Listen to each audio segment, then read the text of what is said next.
जो लोग ये कंप्लेंट कर रहे हैं कि उनके इंजन में ब्रेकडाउन हो रहा है, उनकी मेंटेनेंस कॉस्ट बढ़ रही है, उनकी माइलेज डाउन जा रही है, वो कितना जायज़ है? एथनॉल का मतलब ये है कि it is derived from, as I said, from molasses.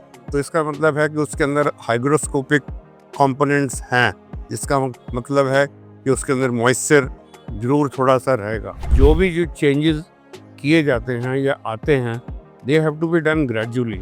So unless you have an alternate and unless you give the credit of that fuel to the consumer, why would he be forced to use it? यहाँ तो trial के लिए भी आपको नहीं time मिला, तो you are forced to use this, you have no alternate. ये जो ब्राज़ील के साथ कंपैरिजन, इसको आप कैसे देखते this is unfair, they have to become static. या तो उसके अंदर फ्यूल एडिटिव डालिए, ट्रीटमेंट कीजिए, या उसके अंदर 1% एंड लेस उसके अंदर ऑयल डालिए, so that the entire system remains lubricated. हैं? तो यहाँ पर अब इंश्योरेंस कंपनियों का कितना बड़ा रोल आएगा और कितने ज़्यादा डिस्प्यूट बढ़ेंगे कंपनी और इंडिविजुअल्स के बीच में? I think it is all being downplayed primarily because of various pressures. देखिए फ्यूचर की बात करें तो I think we are heading towards the hydrogen as being the future. मैं कहना नहीं चाहता हूँ, but the facts are that our governance does not want any outside interference. Our bureaucrats and our politicians think that they know everything. They know more than the engineer who makes the rocket also. And they can probably teach them also ये rocket के अंदर कहाँ पर fuse लगना चाहिए। Hello and welcome, स्वागत है आपका एक्सप्रेस कैफ़े के एक नए एपिसोड में। और इस बार का एपिसोड बेहद टॉपिकल इशू पर है। एक ऐसा इशू जो कि देश भर में चर्चा का विषय बना हुआ है, हर किसी की लाइफ को कहीं ना कहीं डायरेक्टली और इनडायरेक्टली इम्पैक्ट कर रहा है, और ये है E20 फ्यूल का इशू। भारत सरकार ने 2025 में ये कहा कि उन्होंने वो टारगेट अचीव कर लिया है जो उनका टारगेट 2030 तक का अचीव करने का था, यानी पेट्रोल में 20% एथनॉल मिलाकर बेचने का टारगेट। अभी जितने भी पेट्रोल पंप्स पे आप फ्यूल ले रहे हैं उसमें 20% एथनॉल मिक्स है, यानी 80% पेट्रोल है और 20% एथनॉल है। ये अपने आप में बहुत अच्छा कदम है आगे फॉसिल फ्यूल फ्री देश की ओर बढ़ने के लिए, जहाँ पे कार्बन फुटप्रिंट्स कम होंगे, पॉल्यूशन कम होगा और हमारी जो डिपेंडेंस है इस फ्यूल पे यानी पेट्रोल पे वो भी कम होगी। मगर साथ ही साथ इसके साथ कई और चीज़ें भी अराइज हो गई हैं, और वो हो गई हैं कि जो BS4 और BS3 व्हीकल्स हैं, यानी 2022 से पहले की मैन्युफैक्चरिंग वाले व्हीकल्स, उनके साथ कई दिक्कतें आ रही हैं। दिक्कतें क्या कि कोई कंप्लेन कर रहा है कि उसके इंजन में प्रॉब्लम आ रही है, कोई कंप्लेन कर रहा है कि बार-बार इंजन ब्रेकडाउन हो रहे हैं, मेंटेनेंस कॉस्ट बढ़ रही है और माइलेज भी कम हो रही है। तो हमने सोचा किसी ऐसे इंसान के साथ बात की जाए, समझा जाए कि आखिर इन इंजन्स के साथ ऐसा कैसे हो रहा है, और एथनॉल जो फ्यूल है वो किन-किन इंजन्स के साथ कंपैटिबल है, अच्छा काम करता है और किन के साथ नहीं करता है। और सरकार की तरफ से लगातार ये कहा जा रहा है कि ऐसा कुछ नहीं है, मगर इंडिपेंडेंट जो लोग हैं, जो कि निष्पक्ष लोग हैं, वो कह रहे हैं कि नहीं, ऐसी दिक्कतें जायज़ हैं, वाजिब हैं और इसका कोई ना कोई समाधान होना चाहिए। तो इसी मुद्दे को लेकर हम पहुँच गए हैं एक वेटरन सीज़न्ड ऑटोमोबाइल इंजीनियर इंजीनियर इस लहजे में कि उनका 60 साल से ज़्यादा का अनुभव है इंजन्स के साथ। वो इंजन्स की रग-रग को जानते हैं, उसकी एक-एक डायनामिक्स को जानते हैं, और उनसे ज़्यादा बारीकी से शायद ही इंजन को कोई जानता होगा। इनका नाम है टूटू धवन। दिल्ली और NCR में अपने विंटेज कार के गैराज चलाते हैं, और अगर आप इनका नाम गूगल करेंगे तो आपको इनकी बायो, बहुत लंबी-चौड़ी बायो पता चल जाएगी। वो आप गूगल कर लीजिएगा। हम लोग इस पॉडकास्ट की शुरुआत कर रहे हैं। थैंक यू सर, सबसे पहले हमसे बात करने के लिए, अपना समय देने के लिए। Welcome welcome. अ, सर, सबसे बड़ा कंसर्न आज के टाइम पे बना हुआ है इंडिया में, ये जो E20 फ्यूल है। इंडिया ने जो इंडियन गवर्नमेंट है, इसने बोल दिया कि हम लोग ने ये टारगेट 5 साल पहले ही अचीव कर लिया है। सबसे पहले एक आम दर्शक के लिए, एक आम रीडर के लिए मुझे बताइए कि E20 फ्यूल है क्या? और ये जो कन्वेंशनल फ्यूल अभी तक हम यूज़ करते आए हैं, पेट्रोल, डीज़ल, इससे कैसे अलग है? देखिए E20 फ्यूल की एक एडिटिव है जो क्रूड ऑयल से जो पेट्रोल बनता है, हुँ। उसके अंदर ये मिक्स किया जाता है। और ये एथनॉल जो हमारे मोलेसिस से निकलती हैं, हमारे फार्मर्स ग्रो करते हैं मोलेसिस, उसमें से ये एक बाई प्रोडक्ट है। और उस बाई प्रोडक्ट को इस दैट विच इज इनफ्लेमेबल, वो बाई प्रोडक्ट को पेट्रोल के अंदर मिक्स करके और उसको कोशिश करते हैं कि to reduce the inputs of the fuel from the outer market, world market. बिल्कुल। आपको पता ही है कि जैसे आजकल पॉलिटिक्स चल रही है वर्ल्ड मार्केट के ऊपर ऑयल लेने की, वैसे ही we are trying to reduce dependence on the world for crude oil. तो this is one step towards that. बाकी ये गवर्नमेंट ने अनाउंस किया है, 2020 के अंदर अनाउंस किया था to have flex fuel engines. Flex fuel engine का मतलब ये है कि इंजन की कैपेसिटी होनी चाहिए कि फ्लेक्सिबल फ्यूल्स उसके अंदर आप इस्तेमाल कर सके, जिसके अंदर एथनॉल भी है और कुछ और प्रोडक्ट भी आते हैं which can be used in place of crude oil, processed petrol, तो वो आप गाड़ी चला सके। तो उससे फिर आपकी जो डिपेंडेंस है ऑन वर्ल्ड क्रूड ऑयल वो थोड़ी सी कम हो जाती है।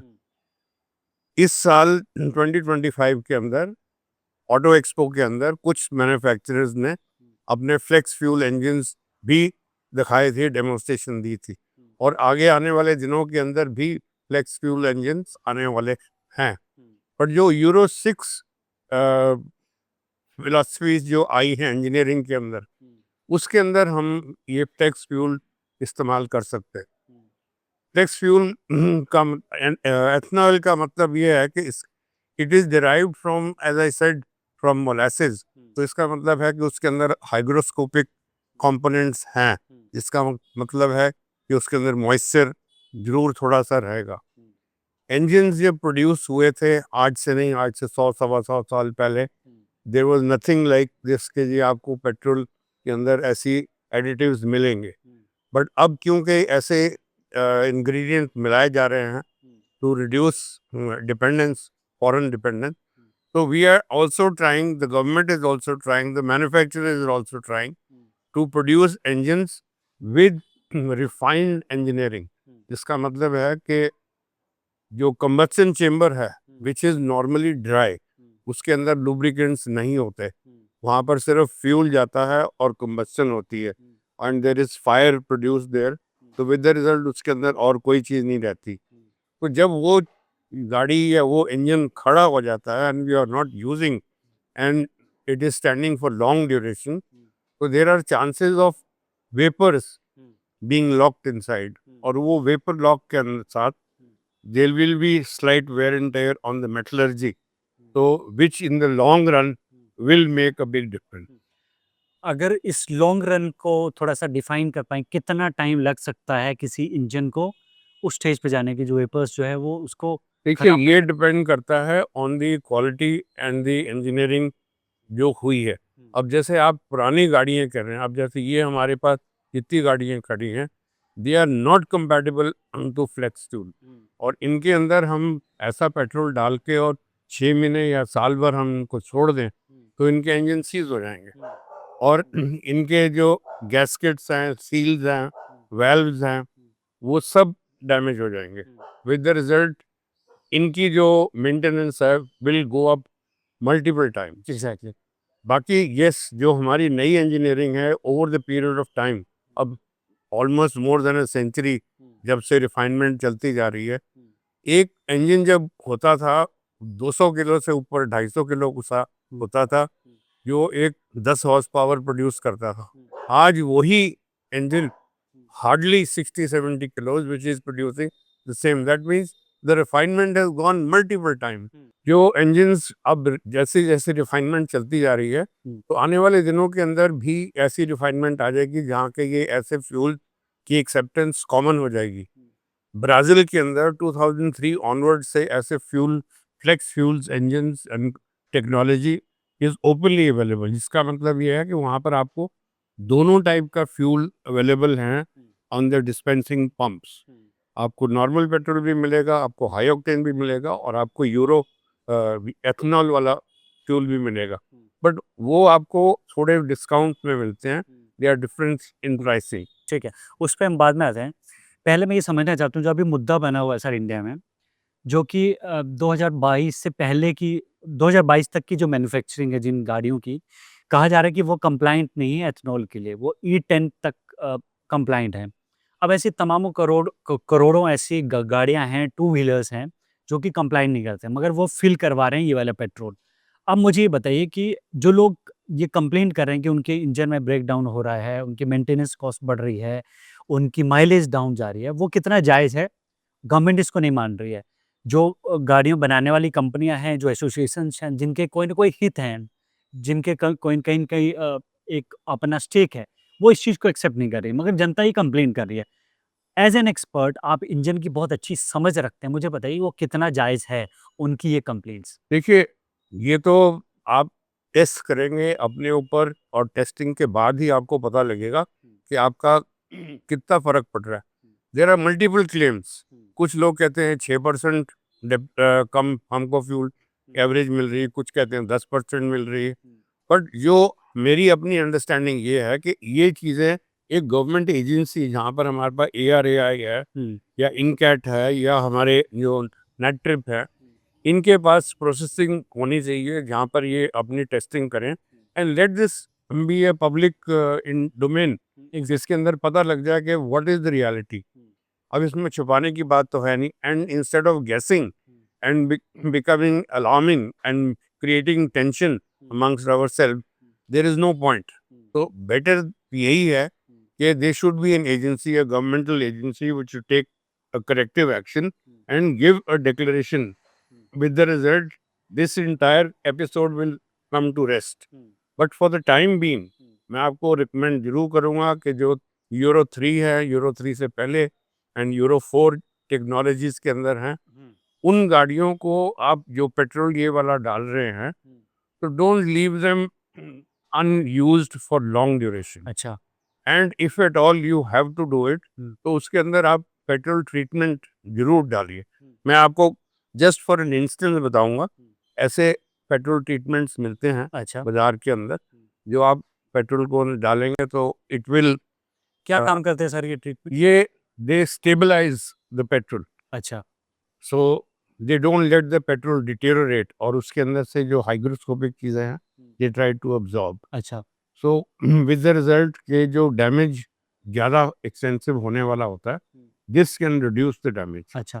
और ये कितना डालना होता है, कैसे यूज़ इनके करना? ऊपर सब लिखा होता है, all instructions are given on this, अच्छा, एंड एक टैंक फुल के अंदर usually it is one one can full. अच्छा, तो ये आप डालेंगे तो आपको कम से कम एक दिल की तसल्ली मिलेगी, और साथ साथ में आपकी जो गाड़ियों की वेयर एंड टेयर है हाँ। वो थोड़ी कम हो। तो ये दोनों के लिए, टू व्हीलर और फोर व्हीलर दोनों के लिए एप्लीकेबल? ये किसी भी पेट्रोल ड्रिवन व्हीकल के साथ आप यू कैन यूज दिस। एक और चीज़ सर बहुत कंसर्न बनी हुई है, और जो इंडिपेंडेंट लोग हैं, जो कंज्यूमर्स हैं, वो ये कह रहे हैं कि सरकार ने बड़ी हड़बड़ी में इसको इम्प्लीमेंट कर दिया। सरकार ने ये नहीं सोचा कि अगर E20 इंट्रोड्यूस कर रहे हैं तो वो इंजन कंप्लायंट नहीं है, वो कंज्यूमर पे अल्टीमेटली बोझ आएगा।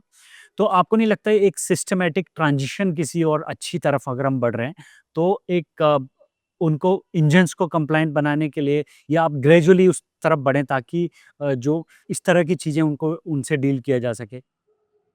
देखिए, I I totally agree with you what you are saying, because जो भी जो चेंजेस किए जाते हैं या आते हैं, they have to be done gradually, and you have to gain the confidence of the consumer to be able to give them the satisfaction and the confidence कि वो जो उनकी इन्वेस्टमेंट्स है और वो जो उन्होंने खून पसीने से लगा के अपना कुछ खरीदा है, it should give them value for money. तो ये तो है नहीं कि आप you can thrust upon things unnecessarily and you have no other this thing, कोई आपका अपील नहीं है, नहीं। And there is no other course.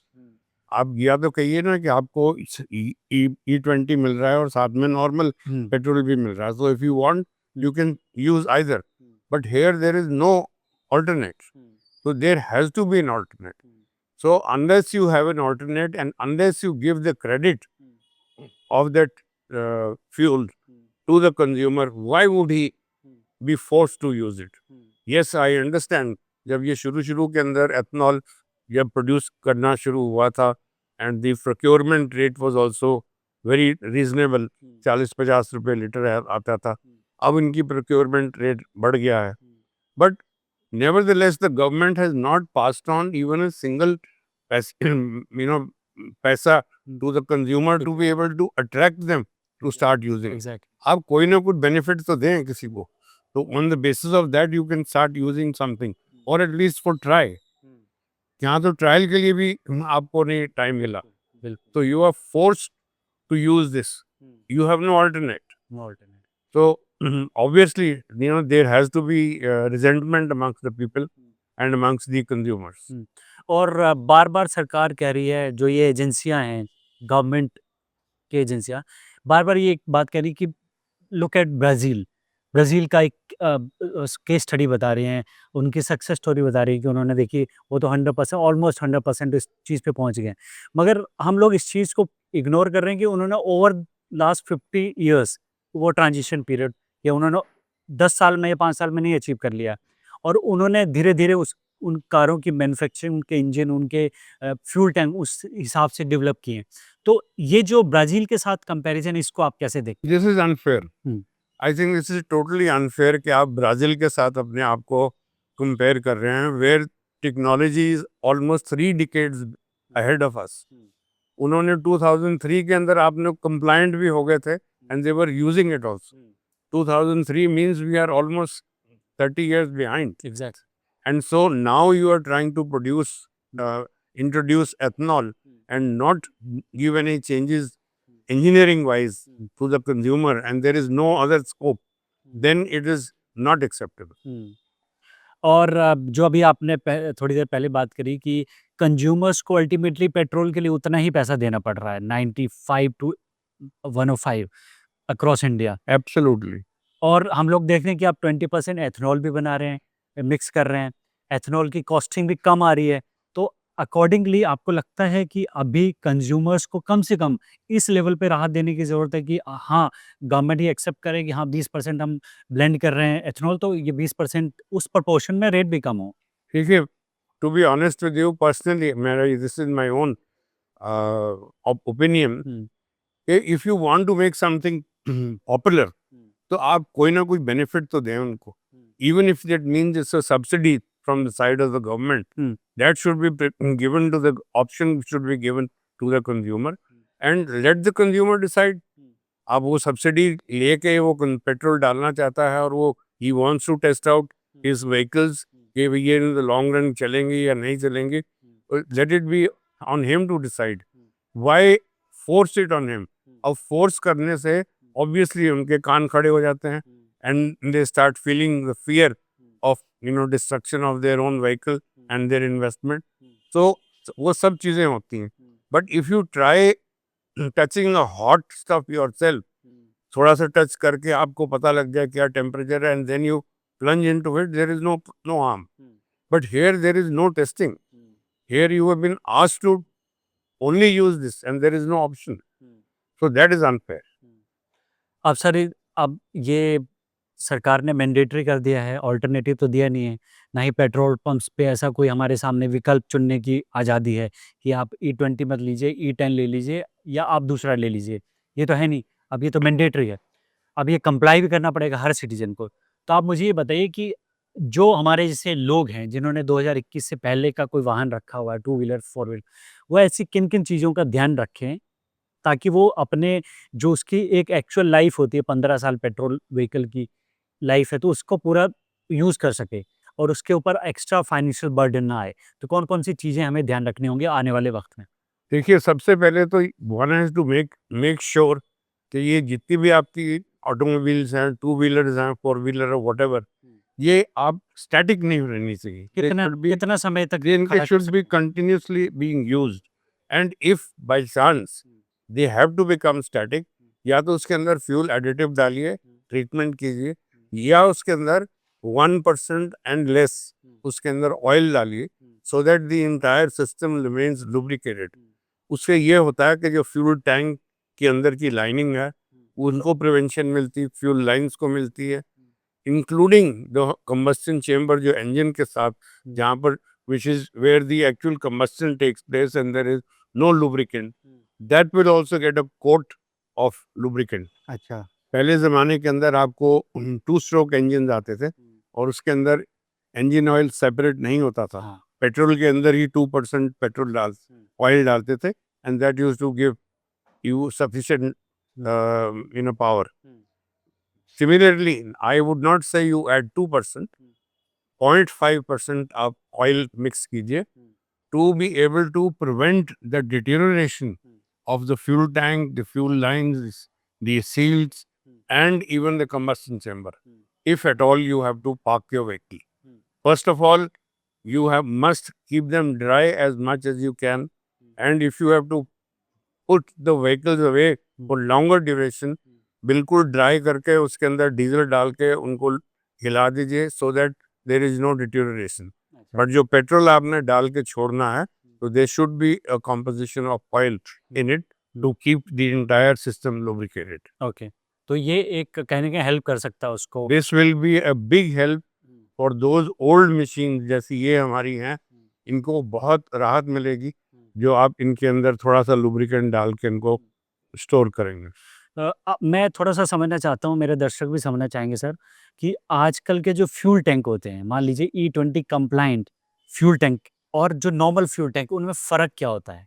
देखिए आजकल के जो फ्यूल टैंक्स आ गए वो तो ऑलमोस्ट 100% दे आर सिंथेटिक, सो उनमें कोई ऐसा फर्क नहीं पड़ता।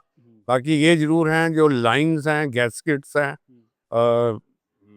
वॉशर्स हैं, रबर वॉशर्स हैं, इंजेक्टर्स हैं, द कंबस्शन चेम्बर इटसेल्फ, ये चीज़ें डैमेज होती है एंड द मेटलर्जी जो हमने कंपैटिबल नहीं की, अभी Euro 6 compatible for flex fuel वो नहीं की, वो भी डैमेज होगी जब आप उनको ड्राई रखेंगे।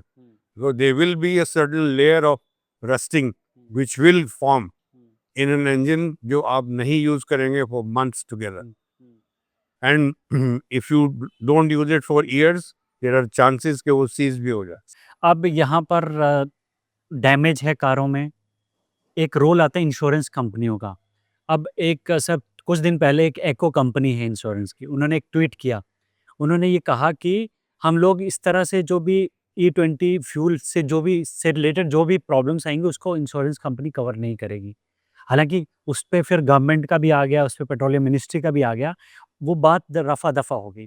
मगर ये रियल कंसर्न है, कल को अगली मान लीजिए और ये हमारे कार के व्हीकल के मैनुअल में भी लिखा होता है कि अगर आप E20 या E10 से ऊपर का कोई भी फ्यूल मिक्सिंग करते हैं तो we are not liable for that. तो यहाँ पर अब इंश्योरेंस कंपनियों का कितना बड़ा रोल आएगा और कितने ज़्यादा डिस्प्यूट बढ़ेंगे कंपनी और इंडिविजुअल्स के बीच में? देखिए according to my knowledge mechanical wear and tear the insurance company is not liable to pay. They are only supposed to pay accidental wear and tear और accidental losses. बट जो आप कह रहे हैं कि आपकी गाड़ी चल रही है और चलते चलते खराब हो गई है, for that there is no insurance for that. Unless of course there is a special condition, जब आप इंश्योरेंस करवाते हैं या स्पेशल पॉलिसी लेते हैं जिसके अंदर आपको फ्लड की भी और नेचुरल कैलेमिटी की भी कवरेज मिलती है, सो उसके अंदर आपको ऐसी कवरेज मिल जाए तो it is up to the company and the consumer, but generally no consumables are accepted by the insurance company. तो ये जैसे पॉलिसीज़ में इंजन प्रोटेक्शन, इंजन कवर पूरा मान लीजिए किसी ने ऑप्ट कर रखा है और वो कहते हैं कि आपका इंजन किसी वजह से सीज़ हो जाए, तो this will be covered under this insurance. तो वो थोड़ा-सा समझाइए वो कवर होता है क्या? इंजन वो तो प्रोटेक्शन का मतलब क्या है? नहीं है, वो तो अब डिपेंड करता है ऑन द पॉलिसी। अच्छा। You see that only the insurance company will be able to give you the detail. I'm sorry, I will not be competent enough to put light on that. कि what is the extent of loss that the insurance company will bear and the rest the consumer has to bear. अब आपको पता है कि जो diesel गाड़ी हैं जो वाटर लॉक हो जाती हैं जिनको कहते हैं हाइड्रोलॉक, उसके अंदर भी insurance company is to put their hands up that they will not pay for the damages. But then they took out a policy जिसके अंदर if you use that clause of hydrolock into your policy and you pay that extra premium, then the insurance company would give you claim for that also. So similarly for this. Dhawan साहब, इस पूरी controversy में या पूरे मुद्दे में आपको लगता है कि एक तरफ गवर्नमेंट है जो कि ट्रांसपेरेंट नहीं है इस पूरे मामले में, और जो कंपनियां हैं, जो स्टेक होल्डर्स हैं, वो भी इसको डाउन प्ले कर रहे हैं। आप कितना बड़ा आगे आने वाले टाइम में कितनी बड़ी मुसीबत बनते देख रहे हैं इस पूरी चीज़ को? देखिए, अभी तो I think it is all being down played primarily because of various pressures. I will not be able to comment on that. The pressure either from the government side or from the manufacturer side. हालांकि it is very clearly written in the owner's handbook that anything other than normal fuel used in the engine, and if there is a damage, the manufacturer is not liable to give you warranty claim. But nevertheless, even the manufacturer has closed one eye for the time being, and they are not making an issue out of it. So I'm sure between themselves there is some clarity which is happening, which may take a little while to get sorted out and become public in public view. और आपको लगता है कि इस बीच में हम लोग जो कस्टमर्स हैं, इंडिया का जो मिडिल क्लास है, वो कहीं न कहीं गिनी पिग्स बन रहा है सरकार के इस एक्सपेरिमेंट में? क्योंकि हम लोग जो भी कंज्यूमर्स हैं, वो कॉन्फिडेंस पे नहीं लिए गए हैं, ना कि इन्फॉर्म किया गया है, ना इसके बारे में कोई जानकारी है, ना सरकार का कोई प्रचार चल रहा है, ना कोई एडवर्टाइज़मेंट है इस तरह से। तो कहीं न कहीं जो आम आदमी है वो गिनी पिग बन रहा है इस मामले में? क्योंकि गिनी पिग तो बनने का ऑब्वियस है व्हेन यू डोंट नो कि आगे कुआं है और आप वहाँ जा रहे हैं कि नहीं, then obviously it is a matter of being a guinea pig. There is no clarity. या तो गवर्नमेंट की तरफ से क्लैरिटी हो, या टेक्निकली आपको क्लैरिटी मिले, या मैन्युफैक्चरर आपको एक इंश्योरेंस दे दे कि हमारी बातचीत हो गई है and we are giving you an engineering product which is compatible to this new ethanol fuel. So जब तक ये क्लैरिटी नहीं मिलेगी, obviously the consumer has to be the one who has to take on the brunt. आपका पूरा career जो है वो विंटेज कारों के आसपास का है। आप पूरा इनको कंजर्व, प्रिजर्व और रीमॉडिफाई करते हैं। इनके लिए कितना खतरा है? ये जो विंटेज कार इंडस्ट्री है, इसके लिए ये कितना बड़ा खतरा इसके लिए तो ये this is like poison. You can only use it if you are going to drive the car. उसके बाद आपके घर में लाके गैराज में पार्क करने, because these are not daily use vehicles. आपने शौक के लिए महीने में एक बार ही निकालेंगे या 2-3 महीने में एक बार ही निकालेंगे, उसके बाद तो आप सुपर ही करें. For every outing you have to come back and do the same procedure. इनके मेटल फ्यूल टैंक्स हैं, इनकी मेटल फ्यूल लाइंस हैं, इनके हेड गैस्केट्स एंड थिंग्स सारे जो हैं दे आर वेरी डेलिकेट. तो you have to make sure that you are not leaving any moisture inside the system to damage any of the things. अब fuel tanks हैं, वो आपको जैसे मैंने कहा कि उसके अंदर ऑयल का थोड़ा सा सब्सटेंस होनी चाहिए सो दैट रस्टिंग ना हो. तो ऐसी चीज़ें आपको जरूर करनी पड़ेंगी to be able to maintain this vehicle. और सर, ईवी एक नया कॉन्सेप्ट है, इंडिया में भी बहुत पुश है, कई कंट्रीज़ बहुत ज़्यादा उस पे पुश कर रही हैं।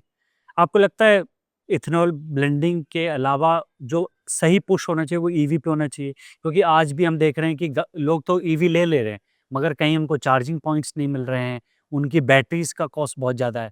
तो फोकस कहीं न कहीं सरकार का उस पे ना हो कि ईवी पे होना चाहिए? देखिए, आप ईवी की बात करेंगे तो I think the debate can go very long, because there is a lot to talk about the manufacturing and of the raw products of batteries and various other things जो आपको चाहिए एक बैटरी बनाने के लिए और ईवी बनाने. Yes, I agree with you कि for metros like Delhi आप pollution उससे कम होगी, but you are only shifting the pollution from the tailpipe into an exhaust of a chimney of a powerhouse which will be located 500 kilometers away near in a village or some place जहाँ पर आपके coal fired आपके पास power houses होंगे. On top of that, the resources that are natural resources that are required to produce batteries जब खत्म हो जाती हैं तो उनकी जो residual toxins जो अंदर रह जाती हैं, बिल्कुल। how to dispose them off? They are very highly poisonous and you cannot burn them, you cannot put them in the soil, you cannot put it in the sea, you can do nothing. So all these things, unless हमारे पास उनके कोई विकल्प निकले of destruction or neutralizing those items, तब तक EV is also just a stopgap arrangement. On top of that, there are no charging points, and on plus the confidence of using an EV with family during times, रात के time हुआ या some place time जिस वक्त आप नहीं भी जाना चाहते फैमिली के साथ बिकॉज ऑफ अनसर्टनिटी, बिकॉज जब पेट्रोल खत्म हो जाए तो आपको पता है किसी पेट्रोल पंप से आप डलवा लेंगे, और जहाँ ईवी की बैटरी खत्म हो जाएगी and with children and infants in the car, where will you go with them? So there are a lot of issues that need to be addressed before you take a real logical stand on EV. हाँ, और ये जो आजकल hybrid कारों का आया कि engine EV से भी चल लेगा, एथनॉल वाले उससे भी चल लेगा, हाइड्रोजन से भी चल लेगा, इसको आप कैसे थे? उन इंजन्स की क्या फंक्शनैलिटी होती है और क्या वो फ्यूचर हैं सही में इंडिया का? देखिए, फ्यूचर की बात करें तो I think we are heading toward the hydrogen as being the future. Hydrogen per se is very volatile. अच्छा, So handling hydrogen is very dangerous and very volatile. अच्छा, And for let me tell you a little history of hydrogen. We used to have hydrogen airships in the 30s, World War II के बाद. अच्छा, And when they used to fly, because of static electricity, they used to explode. अच्छा, Because hydrogen itself is highly explosive, so they used to have accidents. That was the reason why hydrogen was banned from being used. So that was the same philosophy now. You can use hydrogen in these engines with modifications, but you cannot handle hydrogen. अच्छा, आपके पास hydrogen के pumps नहीं है, आपके पास hydrogen के tanks नहीं है, और आप हाइड्रोजन को हैंडल नहीं कर सकते. जो आपके पास टैंक्स हैं भी, तो they are dangerous. They are like, a walking bomb on the roadside. So with the result, now the technology which is coming is that they are going to produce hydrogen in situ. That means गाड़ी के अंदर, गाड़ी के petrol tank के अंदर पानी होगा, और जो इंजन की जगह एक सिस्टम होगा जो it will be transformed into energy, and it will run the engine with the hydrogen that is being produced in situ. And आपका जो बाई प्रोडक्ट है, that will be only water and nothing else. But that thing is in process now for the last 30-40 years, and it might take another 10-12 years to get fully refined. In Germany, in early 2000, BMW had produced 100 vehicles which ran only on hydrogen. अच्छा, But unfortunately, because of handling of hydrogen was become dangerous, so they stopped manufacturing it. तो उन्होंने बना के चला के test भी कर ली, and I have driven one of those vehicles in those early days. I went all the way to Germany to drive. In fact, जो VVIPs और stars थे उस टाइम के, उनको भी उन्होंने एक एक गाड़ी दी थी.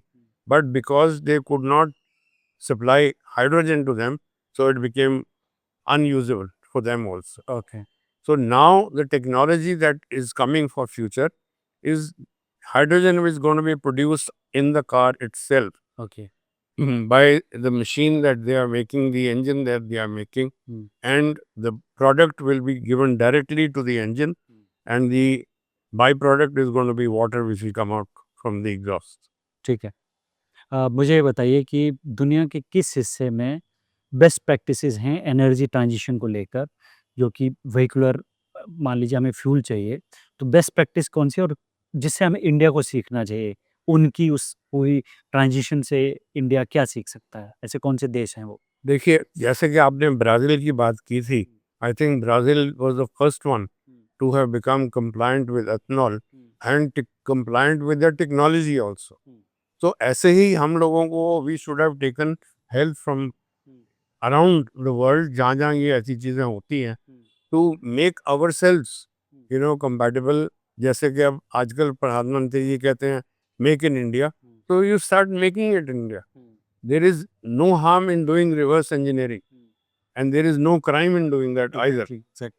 So if you have the infrastructure and if you have the gumption of doing something, anything can be achieved. तो अभी प्रेजेंट सिनेरियो में जब इंडिया सेल्फ सफिशिएंट बनना चाहता है, फॉसिल फ्यूल पे अपना रिलायंस कम करना चाहता है, उस पे डिपेंडेंस कम करना चाहता है और एक क्लीन एनर्जी की तरफ भी बढ़ना चाहता है, जहाँ पे कार्बन फुटप्रिंट्स कम हो, कार्बन एमिशन कम हो। तो ऐसे में अब इंडिया के सामने फ्यूल को लेकर क्या आगे का क्या रोड मैप हो सकता है? किस तरफ हम आगे बढ़ सकते हैं? देखिए मेरी अपनी तरफ से तो ये है कि we should be heading fast forward towards attaining hydrogen as our fuel. जाए कि ये बीच में हम ये स्टॉप गैप अरेंजमेंट्स जो कर रहे हैं of EV and ethanol and so on so fourth, जैसे ही हमारी ये नई टेक्नोलॉजी एक फुल प्रूफ हो जाती है and it become absolutely bullet proof technology, why not and why shouldn't we be one of the first one? हालांकि the same technology is being tested in Japan, in China, in Germany, everywhere. All manufacturers are doing it in their backyard. So why can't we also do it? And why can't we the first one to come to say yes, we have achieved? और अभी आपको क्या लगता है, back to the problem, कि अभी आपको क्या लगता है जो जो जिन के व्हीकल्स में प्रॉब्लम फेस हो रही है, नियर फ्यूचर में जो फेस करेंगे, मान लीजिए इंजन से रिलेटेड या अदर वेयर एंड टेयर, तो हम लोग अप्रोच करते हैं अपने लोकल टेक्नीशियन को जो हमारे गली मोहल्ले या आसपास होता है। अब उनको वो ट्रेनिंग है नहीं, they are you know they have that skill set कि उनको एक ही फिक्स पैटर्न में काम करना आता। उनको किस तरह गवर्नमेंट की तरफ से कोई ट्रेनिंग देने की ज़रूरत है?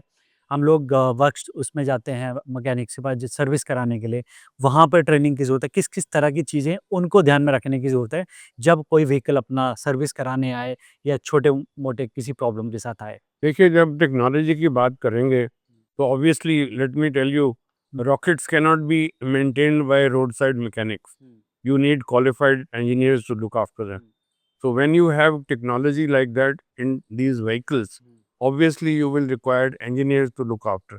But then there are other aspects of this vehicle which can be looked after by others also. हमारे हिंदुस्तान के अंदर along with studies, school के साथ साथ all those boys and girls who did not want to go into engineering and who wanted to take the sideline, they went to IIT and they went to ITI. तो ऐसी ITIs जो हैं, there are multiple ITIs all over India where this new technology can be introduced to them so that they come at least semi-trained or fully trained by the time they finish their 3 to 4 years of studying in courses करते आए, तो वो at least they are able to be accepted in this arena of maintaining these vehicles. अब हमारे time के ऊपर हमारे को ITI की तरफ से जरूर 4 अप्रेंटिसेस रखने पड़ते थे for a period of 4 years and 5 years, जहाँ उनको प्रैक्टिकल, पहले वो अपनी थियोरेटिकली पढ़ के आते थे, उसके बाद हम प्रैक्टिकली उनको समझाते थे। अच्छा। और फिर उसके बाद usually they used to get absorbed in big dealerships and companies and they went further. So that sort of a philosophy should become even more stronger now. Because जैसे जैसे टेक्नोलॉजी हमारी रिफाइनमेंट आती जा रही है, you obviously need more educated people, more enlightenment has to be there. ये जरूरी नहीं है कि रोड साइड वाले आप ये गाड़ियाँ रिपेयर कर सकेंगे, they will not be able to do. Other than changing wheels and fixing puncture, वो बेचारे कुछ नहीं कर सकेंगे। नहीं कर सकते। So you have to start training them now when this new technology is coming and not जब वो टेक्नोलॉजी सिर के ऊपर आ गई और गाड़ियाँ बननी शुरू हो गई और फिर आप ढूंढ रहे हो अब हमारे पास मैकेनिक नहीं है इनको ढूंढने, तो you have to start working on that philosophy today onward. अब हम लोग अभी दिल्ली एनसीआर में हैं और विंटेज गाड़ियों के लिए एक मुसीबत पहले ही सर पे खड़ी है कि दिल्ली एनसीआर में बोला गया कि 15 साल से पुरानी गाड़ियां सीज होंगी। हालांकि इस पे स्टे लग गया है, एक टेम्पररी स्टे, मगर आपके हिसाब से क्या इनके लिए लॉन्ग टर्म क्या सॉल्यूशन हो सकता है, क्या होना चाहिए कि जो लोग शौकीन है विंटेज गाड़ियों के, चाहे वो 50 साल पुरानी है, they can survive, they can also fly on the roads? देखिए इस पहलू के दो, there are two sides of this coin. One is 10 and 15 year old. Now the 10 and 15 year जो बैन लगा था, I think that was totally uncalled for. हाँ। It should have been on the contrary on the health of the car, जो अब supreme court ने accept किया है, जो दिल्ली गवर्नमेंट ने रिट फाइल की है और अब सुप्रीम कोर्ट ने एक्सेप्ट किया है कि ये it should be on the health of the car, not on the age of the car. और दूसरा जो एक कार्ड ब्लांच इन्होंने बैन लगा दिया on vintage car, which is I think is unacceptable. Exactly. For the first thing is these cars, the vintage cars, they don't have power steering, they don't have cooling system, they don't have power brake, they don't have anything, and they cannot be used on a daily basis. They cannot withstand our red lights for 10 minutes. ये boil out हो जाएंगी, गाड़ी खड़ी हो जाएंगी। तो ये शौक की चीजें हैं। अब आपने शौक भी किसी का बंद कर दिया, तो आप कहते हैं freedom of speech and freedom of saying everything, but you have no freedom of using what you have. I have this vehicle now for the last 50-60 years, but I don't have the freedom of using it. So what good is that freedom? Exactly. और मैं इस गाड़ी का क्या करूं? मैं इसको flat bed पे लेके एनसीआर से बाहर लेके जाऊं, वहां पर मैं देहरादून में घुमा के और फिर मैं दिल्ली लेके आऊं फ्लैट बेड पे। तो हाउ प्रैक्टिकल इज इट? तो मेरी तो आर्ग्यूमेंट ये है कि even if you allow vintage car to run, कितनी गाड़ियां चलेंगी एक दिन के अंदर? 5, 10, 7। आप what are you talking of pollution in this? Look at the amount of pollution that is being created by generators.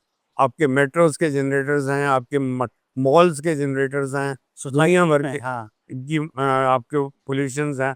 आपको सिर्फ मिली है तो सिर्फ एक विंटेज कार मिली है कि उसकी एग्जॉस्ट पाइप 2 इंच की है, 1.5 इंच की, उसमें से पोल्यूशन निकलेगी जो सारी दिल्ली को पॉइजन कर देगी।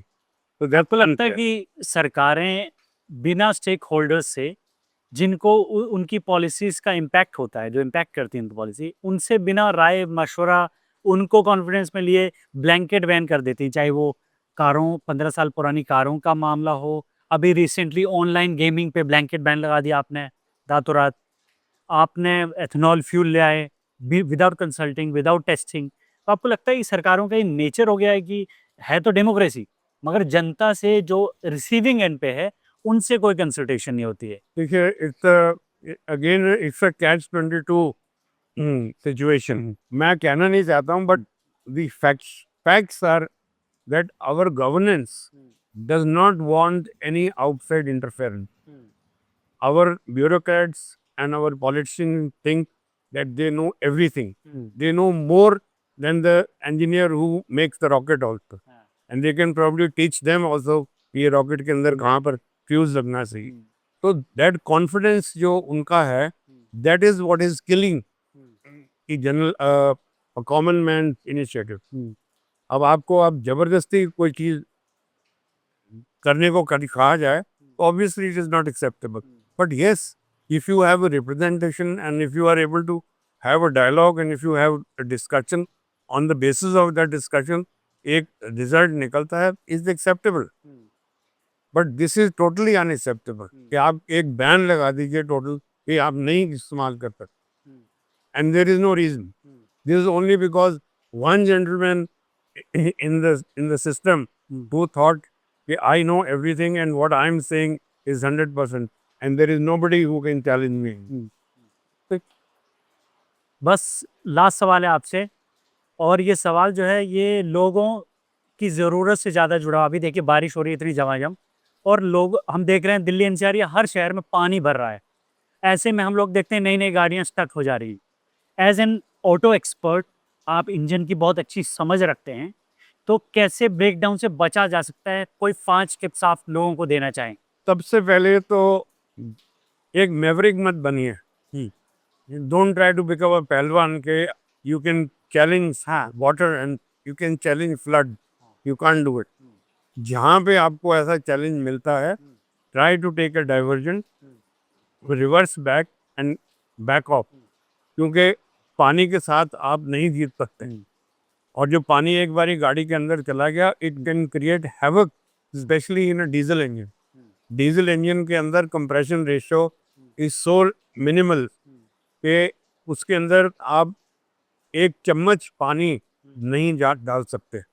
It will do a hydrolock and blow out your engine. अच्छा, उसके कैम टूट जाएंगे, उसके वेल्व टूट जाएंगे, उसका इंजन या पिस्टन टूट सकते हैं, ब्लॉक फट सकता है, एनीथिंग कैन हैपन।